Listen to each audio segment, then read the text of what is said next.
প্রশ্ন হচ্ছে প্রশাসনের কাজ কি? এইখান থেকে নিশ্চিন্ত থানা ঢিলছোড়া দূরত্বে তৃণমূলীরা এইখান থেকে একটি লোকের বাড়ির ভিতর ঢুকে তাকে মারধর করা, তার একটা ছোট্ট গুমটি দোকান সেইটা ভেঙে তছনছ করে দেওয়া, এবং তারপরেও পুলিশ কোনো প্রশাসন কোনো অ্যাকশন নিল না।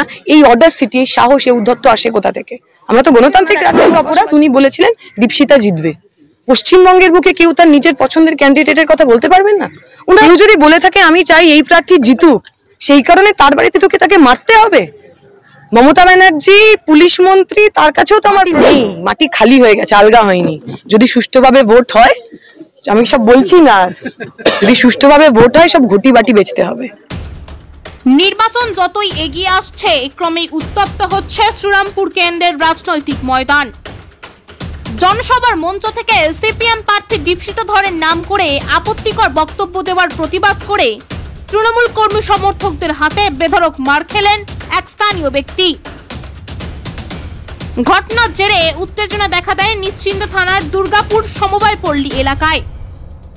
স্থানীয় সূত্রে জানা গিয়েছে, শুক্রবার সন্ধ্যায় দুর্গাপুর অভয়নগর 1 নম্বর গ্রাম পঞ্চায়েত অফিসের উল্টো দিকে জনসভা ছিল শ্রীরামপুর লোকসভা কেন্দ্রের তৃণমূল প্রার্থী কল্যাণ বন্দ্যোপাধ্যায়ের। জনসভায় বক্তব্য রাখার সময় কল্যাণ বন্দ্যোপাধ্যায় সিপিএম প্রার্থী দীপশিতা ধরের নাম করে বেশ কিছু আপত্তিকর মন্তব্য করেন। সেই সময় স্থানীয় এক বাসিন্দা এর প্রতিবাদ জানান। এরপর কল্যাণ বন্দ্যোপাধ্যায় চলে গেলে স্থানীয় তৃণমূল কর্মীরা প্রতিবাদী ওই বাসিন্দার বাড়িতে ঢুকে ব্যাপক সন্ত্রাস চালায় বলে অভিযোগ। বাবুল ওরফে কৌশিক দত্তকে বেধড়ক চর, লাঠি, ঘুষি মারার অভিযোগ উঠেছে। এমনকি দুষ্কৃতীদের হাত থেকে স্বামীকে বাঁচাতে গিয়ে আক্রান্ত হন কৌশিকের স্ত্রী সন্ধ্যা দত্ত। শুধু তাই নয়, কৌশিকের একটি অস্থায়ী দোকানেও ব্যাপক ভাঙচুর চালায় বলে অভিযোগ। গোলমালের খবর পেয়ে ঘটনাস্থলে ছুটে যান নিশ্চিন্ত থানার পুলিশ। আক্রান্ত কৌশিক ও তার স্ত্রীকে নিকটবর্তী হাসপাতালে নিয়ে যাওয়া হয় চিকিৎসার জন্য। ঘটনার খবর পেয়ে আজ সকালে আক্রান্ত পরিবারের বাড়িতে যান দীপশিতা ও বিজেপি প্রার্থী কবির শঙ্কর বোস।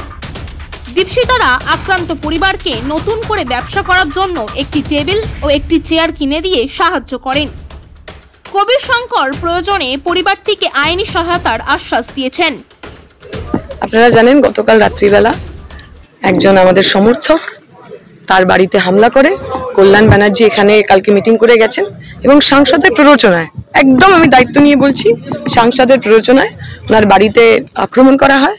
বয়স্ক মা, প্লেট বসেছে মায়ের, তাকে মারা হয়। ওনার বউ ব্রেস্ট ক্যান্সার হয়েছে মহিলার, এই 1-1.5 মাস হলো তার অপারেশন হয়েছে, তাকে বুকে ঘুষি মারা হয় এবং ওনাকে ফেলে মাঠে একদম, যদি ওনার মা এবং ওনার বউ না থাকতো ওনার যে কি অবস্থা তো আমরা জানি না, ফেলে মারা হয়েছে। এখন প্রশ্ন হচ্ছে প্রশাসনের কাজ কি? এইখান থেকে নিশ্চিন্ত থানা ঢিলছোড়া দূরত্বে তৃণমূলীরা এইখান থেকে একটি লোকের বাড়ির ভিতর ঢুকে তাকে মারধর করা, তার একটা ছোট্ট গুমটি দোকান সেইটা ভেঙে তছনছ করে দেওয়া, এবং তারপরেও পুলিশ কোনো প্রশাসন কোনো অ্যাকশন নিল না। এই অর্ডার সিটি, এই সাহস, এই উদ্ধত্ত আসে কোথা থেকে? আমরা তো গণতান্ত্রিক রাজ্যে বসবাস করছি। ওনারা বলছেন ওনার একমাত্র অপরাধ, উনি বলেছিলেন দীপশিতা জিতবে।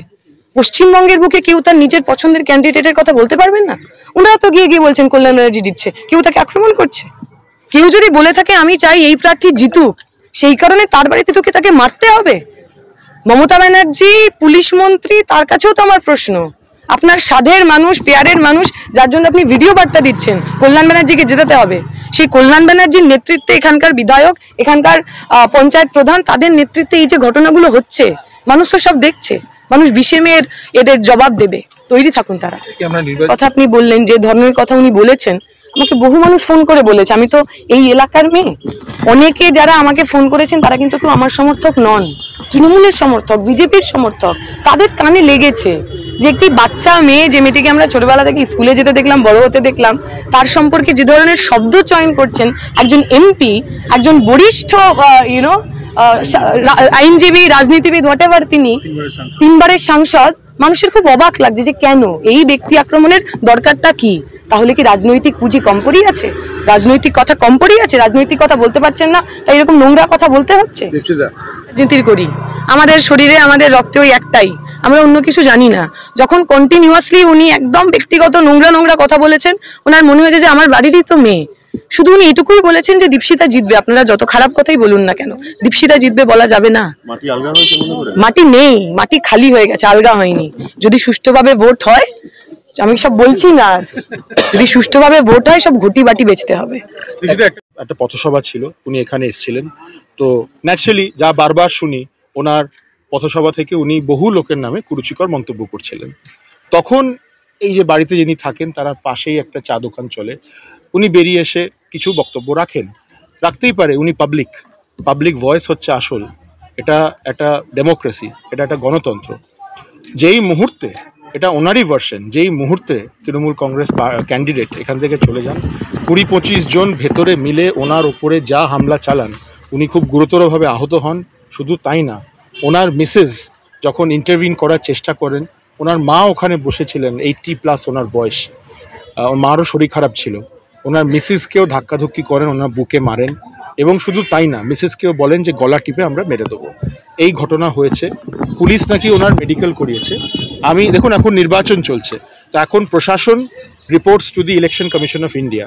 এখন সবাইকার ঊর্ধ্বে হচ্ছে আরও রিটার্নিং অফিসার শ্রীরামপুর লোকসভার, উনি আইএএস, উনি চুঁচুড়ায় বসেন, ডিএম যিনি আছেন, ওনার সাথে আমি এক্ষুনি কথা বলবো, এবং পুলিশ কি ব্যবস্থা নিয়েছে আমি সেটা ডিমান্ড করব, যাতে পুলিশ ইমিডিয়েটলি যারা দুষ্কৃতীরা আছে তাদের আগেনস্টে ব্যবস্থা নেয়। মানে এই ঘটনা আল তামার রেস্টুরেন্ট এবার নিবড়াই সম্পূর্ণ শীততাপ নিয়ন্ত্রিত অত্যাধুনিক সুসজ্জিত রেস্টুরেন্ট।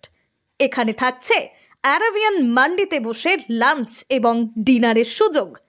বিভিন্ন ধরনের খাবারের পসরা নিয়ে হাজির আল তামার রেস্টুরেন্ট। যে কোনো অনুষ্ঠানের জন্য বুক করতে পারেন, থাকছে কনফারেন্সের সুবিধা।